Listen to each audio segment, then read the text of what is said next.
কোন জায়গাটা বেশি হয়? এই পায়ের আবার এই একটা পায়ে আছে নাকি আরো আছে?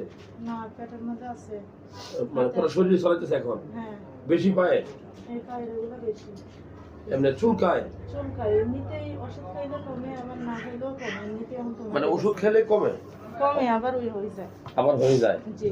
যারা ভিডিও দেখছেন, ইদানিং বিশেষ করে করোনা ভাইরাসের পরে মানুষের শরীরে অ্যালার্জির পরিমাণ বেশি, কি ঠিক না? হ্যাঁ, জি জি স্যার।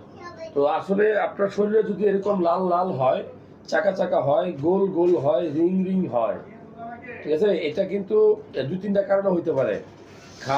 নর্মালি এটা স্কিন ডিজিজ, চর্মরোগ, সোয়াশে হইতে পারে, একজন থেকে আরেকজন আসতে পারে, পরিবেশের কারণে হইতে পারে, খাবার থেকে হয়ে অ্যালার্জি হয়ে অনেক সময় হইতে পারে, অপরিষ্কার কাপড় চোপড় পরলে হইতে পারে।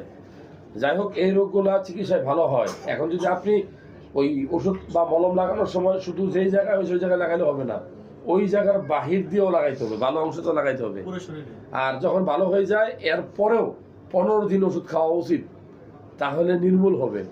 যাই হোক, এই রোগগুলা কিন্তু অ্যাভয়েড করার সুযোগ নাই, সাবধান হতে হবে, সতর্ক হতে হবে। আচ্ছা, রিপোর্ট